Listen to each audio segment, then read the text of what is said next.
Pemirsa, istilah grey divorce belakangan semakin sering dibahas, terutama dalam isu keluarga dan hubungan rumah tangga. Fenomena ini merujuk pada perceraian yang terjadi pada pasangan usia lanjut, umumnya pasangan yang telah menikah puluhan tahun. Sebelumnya, kita mendengar berita perceraian dari artis Andre Taulani. Berita terbaru datang dari tokoh masyarakat, Atalia Praratya, menggugat cerai Ridwan Kamil setelah puluhan tahun membina rumah tangga. Tentu banyak faktor yang menjadi pemicu perceraian di usia senja. Setiap rumah tangga mengharapkan hubungan yang harmonis dan bahagia. Namun, tidak bisa dipungkiri, terkadang juga permasalahan turut hadir. Lantas, apa penyebab yang memicu perceraian di usia senja? Simak penjelasan selengkapnya bersama psikolog Hersa Aranti di Studio Hidup Sehat pagi ini.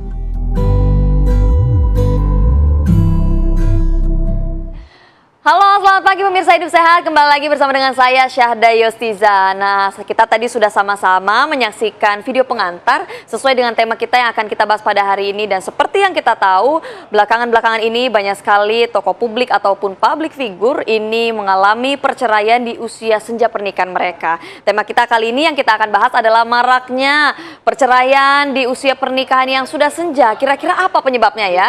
Sudah ada yang ahlinya nih yang akan membantu kita untuk membahas kali ini, ada psikolog Hersa Aranti. Selamat pagi Mbak Hersa.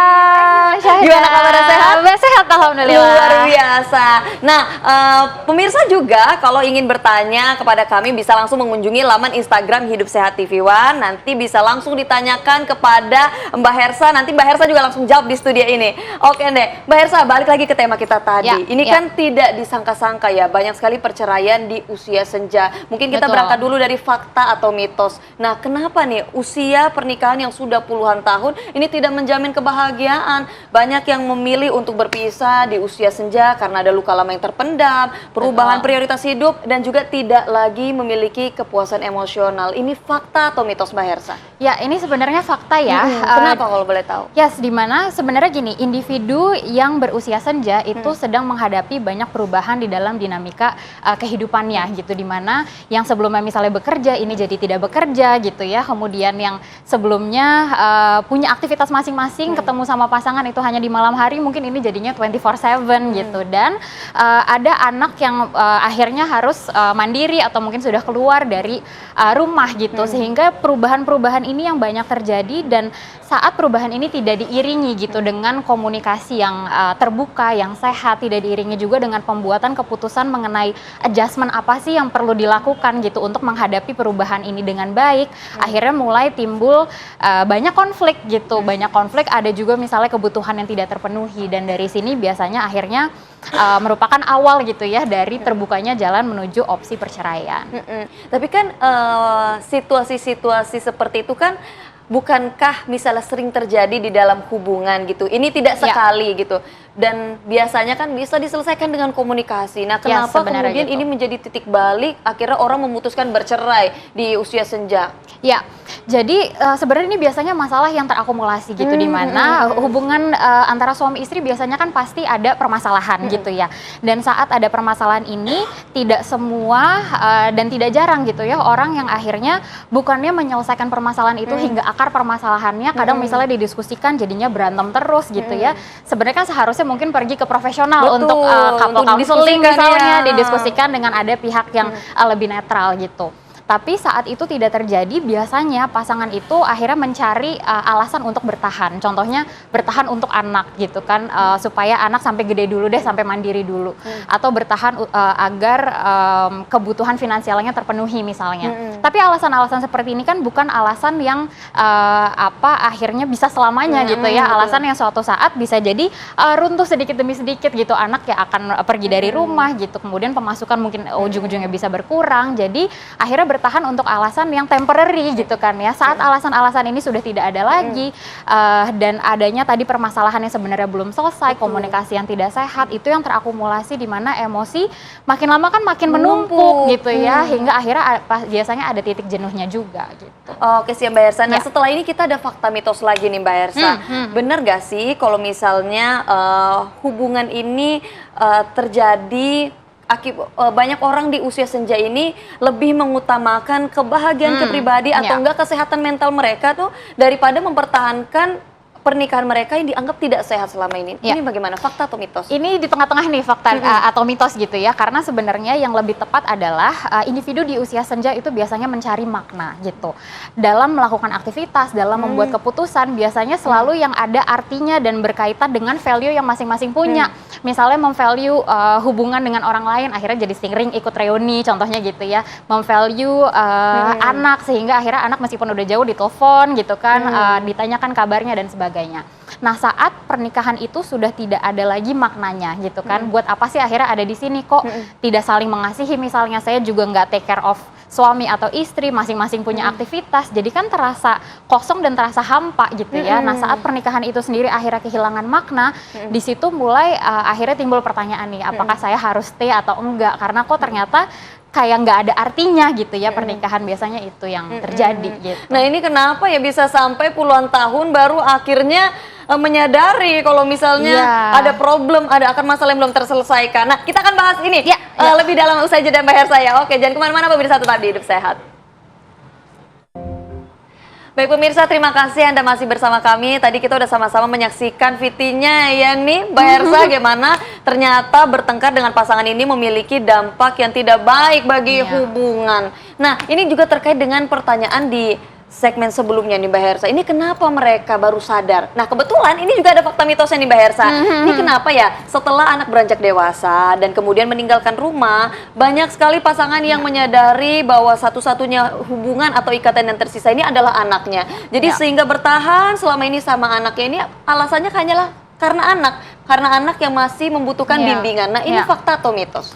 Ya, kalau ini bisa dibilang fakta juga gitu pada beberapa kasus di mana ada pasangan yang akhirnya memang menjadikan fokus dalam keluarga itu adalah membesarkan anak gitu, sehingga mau nggak mau anak kan jadi pelekat ya, dan anak itu memang banyak hal yang harus dilakukan berkaitan dengan anak gitu. Membesarkan anak itu kan suatu pekerjaan yang tidak ada habisnya sebenarnya ya gitu. Nah, sehingga pas anak akhirnya sudah keluar dari nestnya gitu ya, sudah keluar dari sarangnya, akhirnya kan otomatis lem ini jadinya mungkin lebih longgar gitu kan ya, karena sesekali aja misalnya ketemu sama anak atau komunikasi dengan anak. Nah, sehingga saat lemnya itu longgar, otomatis akhirnya dihadapkan biasanya dengan fakta gitu, bahwa berarti pernikahan saya ini kalau tanpa anak seperti apa gitu kan. Nah, saat itu yang biasanya baru ada momen-momen akhirnya refleksi dan menyadari gitu, oh ternyata kok kayaknya kalau berdua aja hambar gitu ya. Tapi yang paling penting untuk dipahami juga dan dibahas bahwa lem itu tuh sebenarnya nggak harus kok cuman anak sebenarnya.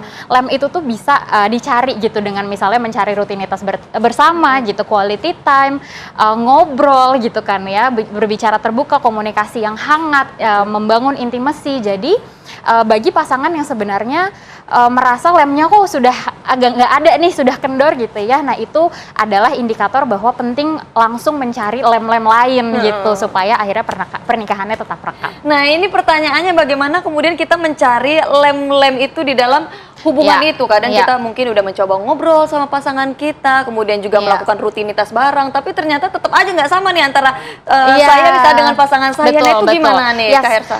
Semua hal sebenarnya penting untuk diawali dari self awareness dulu gitu, dimana kita perlu menyadari apa sih yang kita butuhkan, kita tuh sukanya apa. Saat kita udah mengenal nih diri sendiri, kita tahu apa yang kita mau dan kita butuh, biasanya akan lebih mudah juga untuk mengkomunikasikannya dengan pasangan gitu, apalagi punya pasangan yang mungkin punya self awareness yang tinggi juga gitu ya. Jadi diskusi itu akan enak, gimana komprominya gitu kan, gimana ketemu di tengah, kapan saya ngikutin kemauan kamu, kapan ngikutin kemauan saya gitu. Jadi biasanya selalu kompromi itu bisa tercapai di tengah-tengah gitu, asal tapi memang itu tadi self awareness, memahami diri sendiri dan apa yang dibutuhkan itu menjadi sangat penting. Nah, dari situ berarti ada keterkaitan gak sih dengan mengendalikan ego kita masing-masing? Ya, betul sekali. Ini yang dalam pernikahan di usia senja juga sangat dibutuhkan. Yang pertama sebenarnya apa sih goal dari pernikahan itu sendiri di tahap pernikahan yang sudah di akhir gitu ya, karena biasanya kan di awal selalu ada tujuan gitu ya, misalnya pasangan tujuannya adalah untuk tadi membesarkan keluarga, untuk akhirnya bisa mendampingi satu sama lain gitu. Nah, bisa jadi ada adjustment yang perlu dilakukan nih kalau di akhir gitu ya, di usia-usia senja 50 tahun 60 tahun ke atas, berarti sekarang goalnya apa gitu kan ya.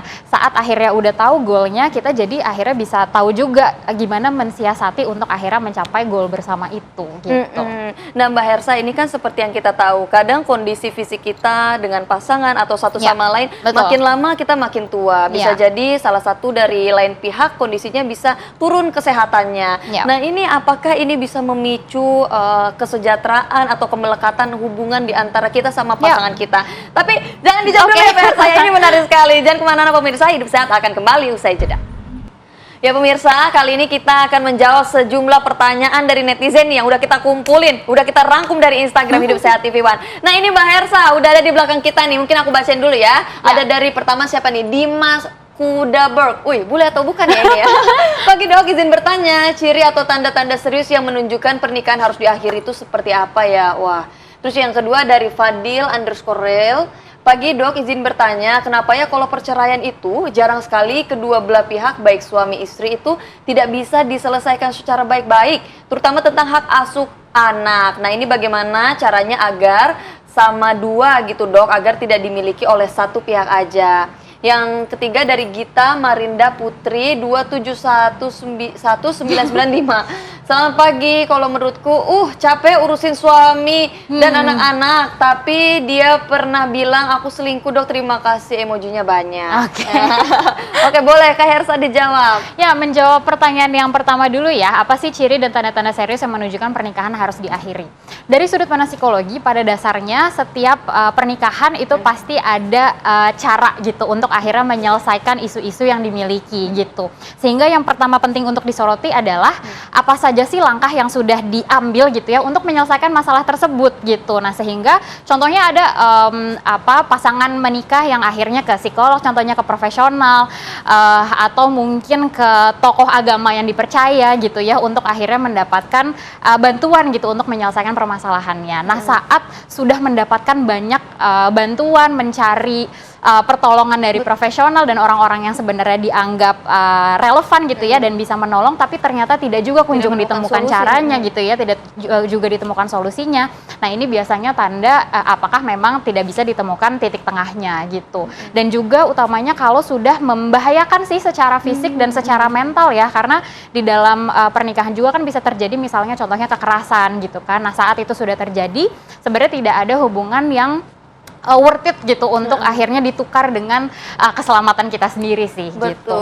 Oke, yang kedua nih Mbak Hersa, gimana nih supaya adil hak asuh anaknya nih, supaya bisa sama-sama di kedua belah pihak, nggak dimiliki satu pihak aja? Yes, nah ini kasus yang sering kali terjadi juga di mana hak asuh anak itu jadi seperti ajang ego gitu ya. Yes, di mana masing-masing pasangan mempertahankan egonya masing-masing, argumentasinya masing-masing, padahal sebenarnya ini hal yang memang perlu untuk direfleksikan gitu. Kalau akhirnya ngikutin ego terus, ujung-ujungnya apa sih yang didapat gitu kan ya, sehingga penting untuk kita tetap stay grounded gitu, kita tetap mengingat apa sih goalnya kalau memang berpisah. Misalnya goalnya adalah supaya soft landing gitu, supaya anak tetap bisa mendapatkan ujung-ujungnya kesejahteraan yang dia sebenarnya berhak gitu kan. Jadi itu yang sebenarnya penting untuk menjadi inti gitu saat kita membuat keputusan. Nah yang ketiga ini kayaknya curhat nih. Curhat ya, banyak emojinya. Mungkin ada pesannya yang bisa disampaikan. Yes, kayaknya Mbak Gita ini mungkin memang sudah lelah gitu ya ngurusin suami, ngurusin anak. Semoga Mbak Gita bisa menemukan cara untuk meningkatkan semangatnya dan baterainya gitu. Karena memang pasti mengurus keluarga itu melelahkan dan semoga suaminya Mbak Gita bisa support gitu kan ya, karena mengurus keluarga itu pastinya tidak mudah gitu. All the best buat Mbak Gita. All the best buat Mbak Gita. Semangat Mbak Gita.